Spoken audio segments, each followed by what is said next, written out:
मुंबईचा महापौर कोण होणार या चर्चा सध्या मुंबईचा महापौर कधी बसणार इथपर्यंत येऊन पोहोचल्यात। मुंबईच्या महापौर पदाची निवडणूक 31 जानेवारीला होणार हे निश्चित झालं होतं, पण एका रात्रीत निर्णय बदलला आणि निवडणुकीचा सगळा कार्यक्रम पुढे ढकलण्यात आला।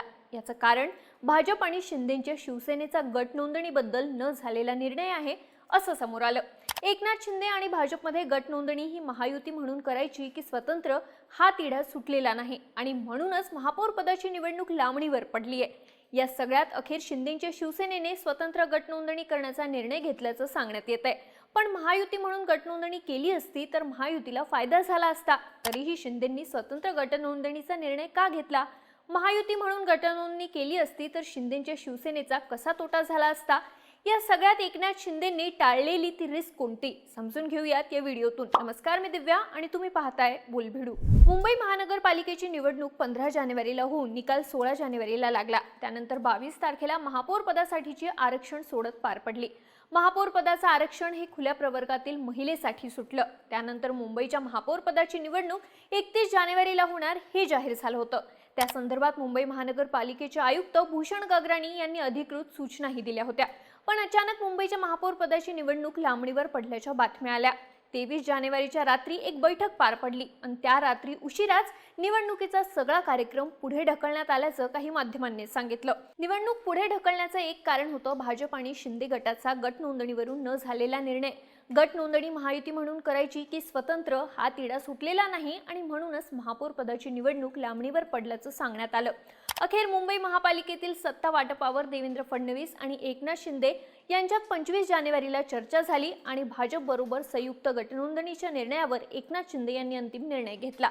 भाजप बरोबर संयुक्त गटनोंदणीऐवजी पुढील 5 वर्षे मुंबईत स्वतंत्र अस्तित्व टिकवण्यासाठी स्वतंत्र गटनोंदणीचा निर्णय एकनाथ शिंदे यांनी घेतलाय असं बातम्यांमधून सांगण्यात येत आहे। सगळ्यात आधी दोन्ही पक्षांनी संयुक्त गटनोंदणी केली असती तर महायुतीचा फायदा कसा झाला असता ते समजून घेऊ। जर दोन्ही पक्षांनी मिळून एकाच गटाची नोंदणी केली असती तर स्वीकृत नगरसेवकांची संख्या, वैधानिक आणि विशेष समित्यांमधलं महायुतीचं संख्याबळ या सगळ्या गोष्टींवर परिणाम होईल। सध्याच्या संख्याबळानुसार भाजपचे 89 आणि शिंदेच्या शिवसेनेचे 29 नगरसेवक आहेत। एकत्र गटनोंदणी केली तर ही संख्या अर्थातच 118 वर जाते। भाजप आणि एकनाथ शिंदेच्या शिवसेनेची संयुक्त गटनोंदणी झाल्यास गुणोत्तर प्रमाणात बदल होऊन सत्ताधारी गटाच्या एका सदस्यामध्ये वाढ होऊ शकते। मुंबई महानगरपालिकेत एमआयएमचे 8 नगरसेवक निवडून आले आहेत। या संख्याबळानुसार त्यांचा एक स्वीकृत नगरसेवक सभागृहात येऊ शकतो, तर शिंदेचा 1 आणि भाजपचे 4 स्वीकृत नगरसेवक निवडून येऊ शकतात। पण जर एकत्रित गटनोंदणी झाली तर संख्याबळ वाढत असल्यानं भाजपचे 4 तर शिंदेच्या शिवसेनेचे 2 स्वीकृत नगरसेवक निवडून येऊ शकतात। महायुतीचा आकडा वाढला तर एमआयएमचा स्वीकृत सदस्य निवडून येऊ शकत नाही, म्हणजेच महायुतीचं सभागृहातलं संख्याबळ वाढेल आणि विरोधकांना त्याचा फटका बसेल। महायुतीने एकत्रित गटनोंदणी केली तर महत्त्वाच्या समित्यांमध्ये असलेली सदस्य संख्या सुद्धा वाढू शकते। एकत्रित गटनोंदणी झाल्यास स्थायी समिती, बेस्ट समिती, शिक्षण समिती आणि सुधार समिती या 4 मुख्य समित्यांमध्ये महायुतीचा प्रत्येकी 1 सदस्य वाढू शकतो, तर विशेष समित्यांमध्ये महायुतीचे 2 सदस्य वाढू शकतात। इथे महायुतीचे सदस्य वाढत असतील तर अर्थातच फायदा मोठा आहे, कारण मुंबईतले भूखंड, टेंडर्स, वाहतूक, शिक्षण ते अगदी रोजचे प्रश्न या सगळ्या गोष्टींवर समित्यांच्या माध्यमातून कंट्रोल ठेवता येतो। पण तरीही शिंदेच्या शिवसेनेने संयुक्त गटनोंदणी न करता स्वतंत्र गटनोंदणी करण्याचा निर्णय का घेतला ते समजून घेऊ। भाजप आणि शिंदेच्या शिवसेनेची एकत्रित गटनोंदणी झाली असती तर महानगरपालिकेत भाजप आणि शिंदेच्या शिवसेनेचा एकच गटनेता झाला असता।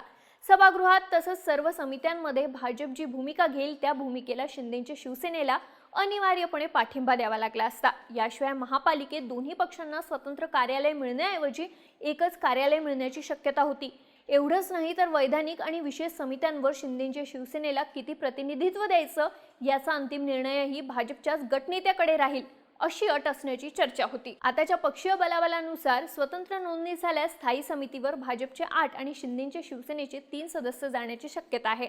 मात्र संयुक्त गट झाल्यास शिंदेच्या शिवसेनेचे किती सदस्य स्थायी समितीवर पाठवायचे याचा अधिकार भाजपकडेच राहिला असता। यामुळे शिंदेच्या शिवसेनेने स्वतंत्र गट म्हणून नोंदणी करण्याचा निर्णय घेतल्याचं सांगण्यात येत आहे। पण शिंदेच्या शिवसेनेने स्वतंत्र नोंदणी केल्यामुळे सुधार समिती, शिक्षण समिती, बेस्ट समितीमधील सत्ताधारी आणि विरोधकांची सदस्य संख्या समसमान होणार आहे। त्यामुळे एखाद्या प्रस्तावावर किंवा ठरावावर मतदान घेण्याची वेळ आली तर ईश्वर चिठ्ठीवर अवलंबून राहावं लागेल। सुधार, शिक्षण आणि बेस्ट समितीमध्ये अनेक महत्त्वाचे निर्णय घेतले जातात. अशा वेळी विरोधकांनी विरोध केल्यास पेच निर्माण होण्याची शक्यता नाकारता येत नाही. संयुक्त गटनोंदणी झाली असती तर भविष्यात वैधानिक समित्यांमध्ये संख्याबळाच्या जोरावर प्रस्ताव ठराव मंजूर करणं सत्ताधारी महायुतीला सहज सोपं झालं असतं. पण शिंदेंच्या निर्णयामुळे महापालिकेच्या निर्णयात अडचणींचा सामना करण्याची शक्यता नाकारता येत नाही. सोबतच शिंदेंच्या शिवसेनेनं स्वतंत्र गटनोंदणी केल्यामुळे ठाकरेंच्या शिवसेनेचाही फायदा होऊ शकतो. भाजपनंतर मुंबई महानगरपालिकेमध्ये सर्वाधिक संख्याबळ हे ठाकरेंच्या शिवसेनेचं आहे. त्यामुळे कोटा आणि निश्चित केलेल्या सूत्रानुसार स्थायी, सुधारसह इतर समित्यांवर सदस्य नेमण्यात भाजपनंतर ठाकरेंच्या शिवसेनेचा नंबर लागतो. त्यातही भाजपचे जास्त नगरसेवक निवडून आल्यानं प्रभाग समित्यांवर सुद्धा त्यांचाच होल्ड असणार आहे. शिंदेंच्या शिवसेनेकडे फक्त एका प्रभाग समितीमध्ये आघाडी असेल. हे गणित ओळखून एकत्रित गटनोंदणी करून स्थायी आणि इतर वैधानिक समित्यांवर निवडून जाऊ शकणारा एक जास्तीचा सदस्य आपला असावा याची जुळणी शिंदेंच्या शिवसेनेला करता आली असती. पण शिंदेंनी हा तोटा बाजूला सारून स्वतंत्र गटनोंदणी केल्याची चर्चा सध्या आहे. संयुक्त गटनोंदणी केल्यास पुढची 5 वर्षे महापालिकेत भाजपचं धोरण स्वीकारावं लागेल आणि शिंदेंच्या शिवसेनेचं स्वतंत्र अस्तित्व धोक्यात येईल. ही गोष्ट लक्षात ठेवून शिंदेंच्या शिवसेनेनं स्वतंत्र पक्ष म्हणून गटनोंदणी करण्याचा निर्णय घेतल्याची माहिती आहे. या निर्णयामुळे महापालिकेत भाजप शिंदेंची शिवसेना युती कायम राहणार असली तरी सत्तेतील समतोल आणि समित्यांवरील वाटाघाटींना नवं वळण मिळण्याची शक्यता आहे. तुम्हाला काय वाटतं? शिंदेंच्या शिवसेनेनं स्वतंत्र गटनोंदणीचा निर्णय घेण्यामागे अजून काय कारण असतील?